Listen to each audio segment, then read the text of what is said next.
this second series, we're going to explore wellness, starting with financial wellness. And today, we're going to have our guest, Rob Timme, join us. So the first question that I have then is, tell me a little bit about yourself. Why do you like HR, and why do you think that it's important in the workplace? I am the practice manager for Alliance Financial Partners, which is a franchise of Ameriprise Financial, which is based in Minneapolis. I have been doing HR for, almost 20 years because I realized that my role was really centered around the workplace, making it kind of the best place that people could be. If we're going to spend 8 to 10 hours a day someplace, I want it to be an amazing place, and I wanted to be a part of how to make that happen. So I know a lot of people in HR say, I just want to help people. I just want our workplaces to be an incredible place and a wonderful place to be, and not miserable, dreary holes. Why is HR important? Because we are the reason our workplaces are good or bad. It's in our hands, and I want to be responsible for that. I want to be the one that everybody goes, wow, I want to go see Rob at work today.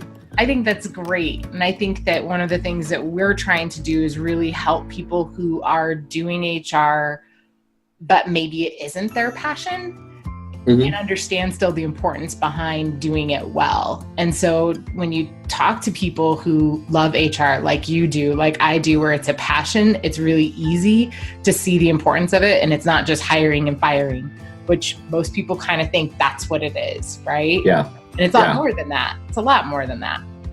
Okay, well, today we're going to talk a little bit about wellness, around financial wellness specifically. And I've known you for a long time, so this was really important to me to have someone that I know and trust and can bring some value to our audience, and especially the people who are trying to figure out, how do I do HR outside of the hiring and firing piece? For that reason, we are talking about financial wellness. So when I say financial wellness to you, what does that mean? What do you think it means, or what do you think about when I say that? Wow. So instantly my heart rate kind of gets a little faster when people talk about financial wellness. But back in 2014, SHRM did a survey of employers. And during the course of that survey, what they discovered is that 70% of HR professionals reported that their employees within the organization were having financial issues, and those financial issues impacted their performance on the job. If 70% of your workforce is struggling with an issue, that's an issue we need to take a look at. It's something that human resources can impact in a positive way, I believe. We don't know all the answers, obviously, but we do know how to point people in the right direction. When we talk about financial wellness, we talk about things as simple as, how do you do a budget? Or how do you start saving for an emergency? Or where do I put the money in my 401k? Those are all of the things that kind of surround that issue of financial wellness.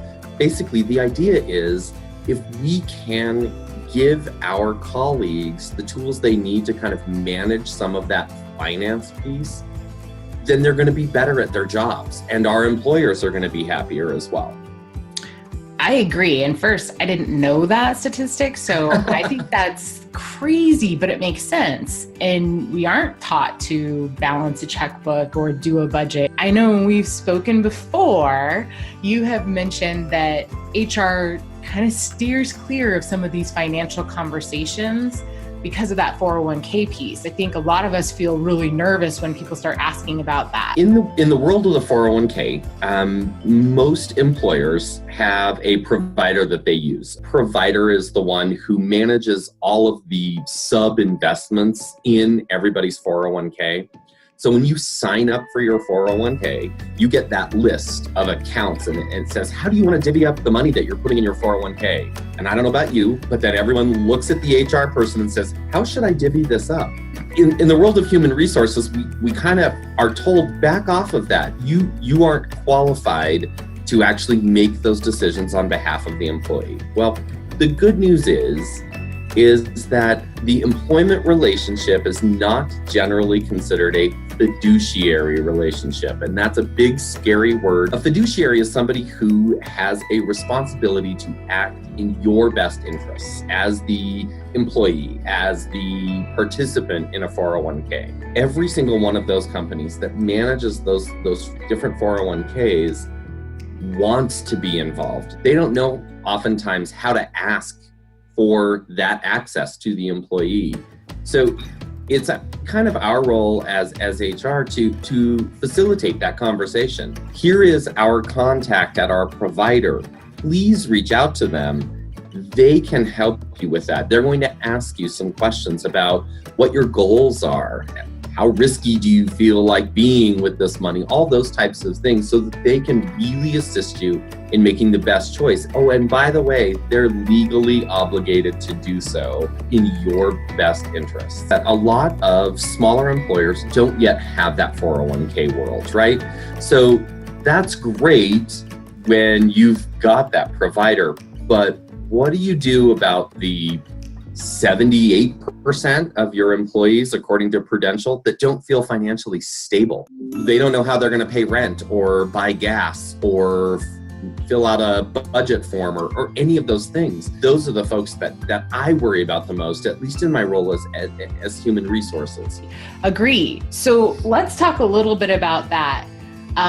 Because I think obviously we both agree this is something we should be focusing on for our employees because that is our job. We are there to help the employer, but we are also there to help our employees. Like, what do we do for those 78%? Our employers who have the capacity to hire an outside firm so that they can provide financial wellness programs to their employees. Have a certified financial planner come in and sit down and do basic budgeting with those individuals and help them plan for an emergency. There are also a lot of employers who don't have that kind of capital that want to be able to provide something to their employees. So it's to those human resource professionals that I say, listen to your employees. You don't have to necessarily give them advice, but just listening is huge. The Pew Research Institute did a study that basically said 4 out of 10 of our employees would crash and burn, for lack of a better way to say that, if they had an expense over $500, an emergency expense over $500. Now imagine if you're working in a small business where there are literally only 10 people, 4 of them couldn't handle an emergency like that. So what do we do as HR? Well, I mean, there are a lot of online tools that are amazing out there. There's mint.com, there's EveryDollar. Those are basic budgeting applications. You can definitely have an employee go out to those kind of websites and they can start building their budget. What you can do as human resources, be that accountability factor, right? Come back in and tell me how you did setting that up. Check in with me. Let's see how it's going. The other thing that you can do, if you work with an outside payroll organization, or even if you're doing payroll internally, you can work with your local bank, but you could set up emergency savings funds for your employee base that they can contribute to a little bit out of every paycheck to help them build that emergency fund. Most of our employees just need somebody to hear that they're a little stressed out, they don't know what they're going to do, and know that they've got somebody that they can just come in and chat with that isn't a fiduciary, somebody that can hear their concerns and maybe point them in the right direction.